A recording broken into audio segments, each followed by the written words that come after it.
veulent pas, si ça dépassait 35 heures, ils veulent pas faire d'heures supplémentaires, etc. Donc c'est ce qu'on entend et pour moi, je pense que c'est validé, quoi. Ils veulent beaucoup gagner et pas taffer et ils restent pas plus de 2 mois dans les petits boulots, quoi.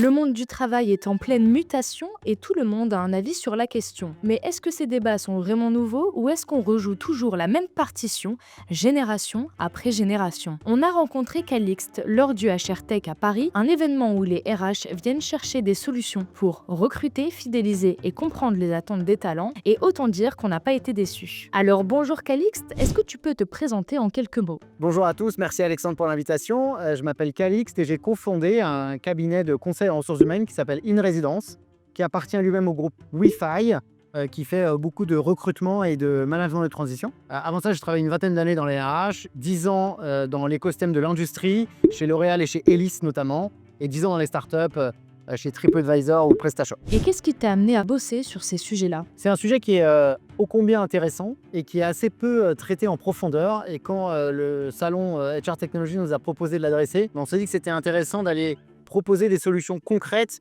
aux leaders RH, aux leaders des organisations, aux CEO, pour qu'ils puissent traiter ce sujet et essayer de l'élargir un petit peu. On a quand même beaucoup tendance à entendre que la Gen Z ne travaille pas, la Gen Z c'est des fainéants, ils ont envie d'autre chose, etc. Et ce que je disais tout à l'heure, c'est qu'on a trouvé un reportage où il y avait des jeunes de cette génération aujourd'hui, on disait que c'était des fainéants qui ne travaillaient pas. Et ils remontaient année après année dans les années 2010, 2000, 90, 80. Et en fait, tout le monde dit ça. Si on voulait manger, il fallait qu'on travaille. C'est pas comme maintenant, hein. Non, ça se révolte.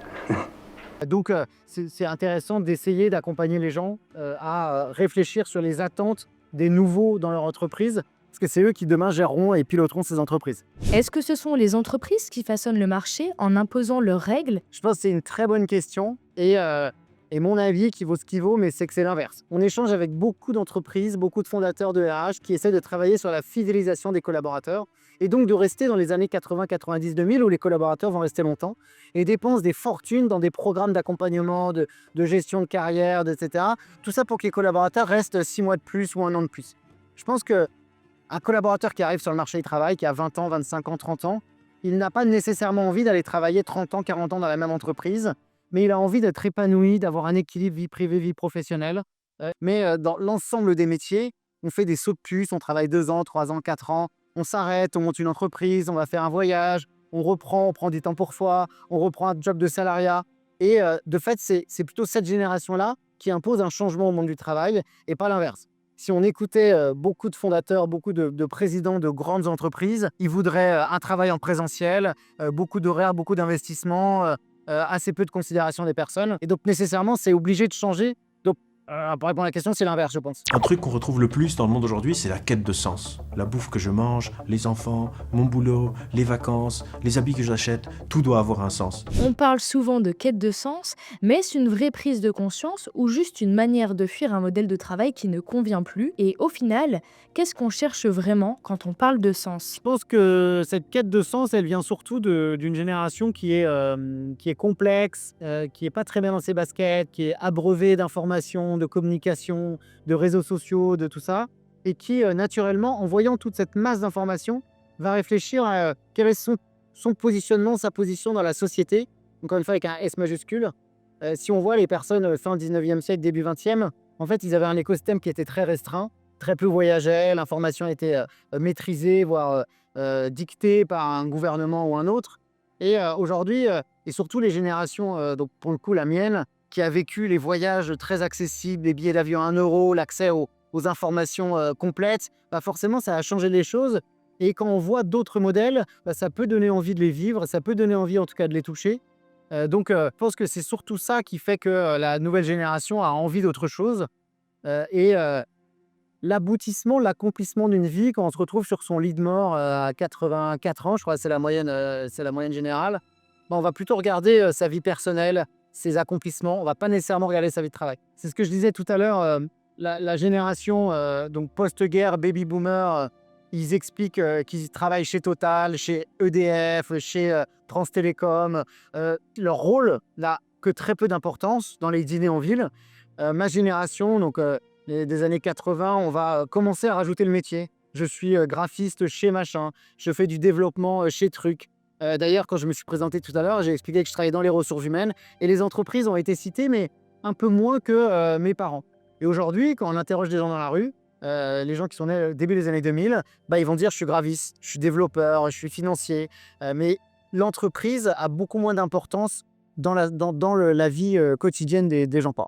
Pourquoi certaines entreprises présentent le full remote et la flexibilité comme un avantage alors que d'autres en font un modèle par défaut? Est-ce que ça traduit une vraie transformation du travail ou juste une manière d'emballer un job comme un produit à vendre? Moi, j'ai toujours vu ça comme une dualité entre des entreprises qui considèrent la flexibilité, le remote, les horaires plus libres, les congés exceptionnels comme un avantage, comme un benefit, comme un perks. Et il y a les entreprises qui considèrent ça comme une façon de travailler. On travaille de telle façon. Si on cite Alan, par exemple, je vous garantis que la gestion de leur contenu, la culture de l'écrit, c'est pas un avantage, c'est pas un perks. Ça fait partie de leur culture, ça fait partie de leurs valeurs. Et de fait, on ne peut pas rentrer chez Alan sans adhérer à 100% à cette culture. Et il y a des personnes qui font des sauts de puce chez Alan parce qu'ils n'adhèrent pas à cette culture. Et donc, quand on a réfléchi avec les fondateurs sur quel était vraiment, au fond d'eux, leur vision de ces sujets-là, est-ce que c'était un avantage? On a le droit, tout à l'heure, Peggy de Worldline disait, on a le droit à 3 jours de télétravail par semaine, on a le droit à travailler, etc. C'est donc un avantage et il faut s'organiser comme tel. Dans le cabinet qu'on a créé, on est structurellement construit et pensé en full remote. Aussi, on a fait d'une contrainte une opportunité. Comme on a des collaborateurs qui sont chez les clients, bah, c'est pareil en fait que chez leurs clients, chez nous ou chez eux, ou j'en sais rien, en train de télétravailler en Italie. Et donc, on s'est construit autour de ça, avec tout ce que ça implique, c'est-à-dire des moments intenses pour avoir accès aux collaborateurs, une culture de l'écrit, un accès à la formation, une disponibilité, une flexibilité, une responsabilité, une confiance, un certain nombre de sujets. Et on accompagne des clients qui mettent en place le télétravail et ça ne fonctionne pas. Ça ne fonctionne pas parce que moins de performance, parce que moins de confiance, parce que... Mais forcément, s'il n'y a pas l'environnement qui va avec, bah, nécessairement, les gens vont prendre leur télétravail le vendredi et vont moins travailler. Si au contraire, on marque, comme l'a dit Spotify, et j'ai adoré leur campagne de pub, nos salariés ne sont pas des enfants. Et donc nécessairement, quand on considère les gens, bah, on va avoir un retour sur investissement. Et donc pour répondre à ta question, parce que je m'en suis vraiment éloigné, les recruteurs, ils doivent identifier, avant de proposer les jobs aux développeurs, quelle est la culture de l'entreprise. Et on ne peut pas proposer à quelqu'un qui veut travailler en full remote dans je ne sais pas quelle région, une entreprise qui offre 2 jours de télétravail par semaine, parce que nécessairement, il y aura un décalage entre ses souhaits et les souhaits de l'entreprise. Pourquoi certaines boîtes galèrent avec le télétravail pendant que d'autres réussissent parfaitement? Est-ce que c'est une question de confiance, d'outils ou tout simplement de culture d'entreprise qui n'est pas prête? Avant de changer la matrice des valeurs, avant de changer la culture d'une entreprise, il faut réfléchir à quelle est la culture de l'entreprise aujourd'hui et en quoi elle est en adéquation avec ses personas, donc les gens qui vont venir travailler, mais aussi ses clients. Une fois qu'on a fait cet état des lieux, c'est réfléchir à quelle est la dissonance vis-à-vis des collaborateurs qu'on cherche à recruter ou vis-à-vis des clients. Et donc, une fois qu'on a fait cet état des lieux, une fois qu'on a réfléchi à quel était le marché qu'on va adresser ou quel collaborateur on veut faire venir, on va essayer de trouver les valeurs qui sont liées à l'interne et à l'externe et on va faire marcher tout ça ensemble. Mais ce qu'il y a de sûr, c'est que l'étape numéro 1, enfin 2, parce que l'étape numéro 1, c'est d'aller chercher l'état des lieux. L'étape numéro 2, c'est d'avoir l'adhésion des dirigeants, des fondateurs, puisque si jamais dans le comité de direction, il y a des gens qui sont arc-boutés sur une valeur A au fond de leur trip et que on va aller orienter une entreprise vers des valeurs B, ça ne va pas fonctionner. Y a-t-il un modèle d'organisation idéal? Il n'y en a pas. Il n'y en a pas. Je pense que chaque entreprise a son propre modèle d'organisation. Quand j'ai travaillé dans l'industrie, c'est des modèles très pyramidales. Le directeur de l'établissement, le directeur de l'usine est vu un peu comme un père qui accompagne ses collaborateurs. Il y a une forme de respect. Il a tout ce qui va avec, un grand bureau, une assistante, etc. C'est un système qui fonctionne très bien. J'entends souvent, d'ailleurs, François l'a dit tout à l'heure pendant la conférence, il faut avoir un management plus collaboratif, plus participatif. Bah, pas nécessairement. Ça concerne 20% des Français qui vivent à Paris en start-up. Dans une usine, quand vous travaillez avec des collaborateurs ou des ouvriers non qualifiés, le mode participatif ne va pas fonctionner. Il faut au contraire avoir un mode directif. Et c'est normal, directif ne veut pas dire manque de respect ou de ça, mais c'est un mode qui est adapté à l'entreprise. Et à l'inverse, il y a des entreprises qui vont avoir une volonté ou qui vont aller cibler une organisation plus libérée, plus décentralisée, avec plus de confiance. Et donc nous, on a fait le choix de l'organisation Opale, Mais il y a d'autres organisations qui existent. On peut citer Octo Technologies, où c'est 1000 collaborateurs, ils sont organisés en holacratie, donc c'est même l'étape d'après et ça fonctionne très bien.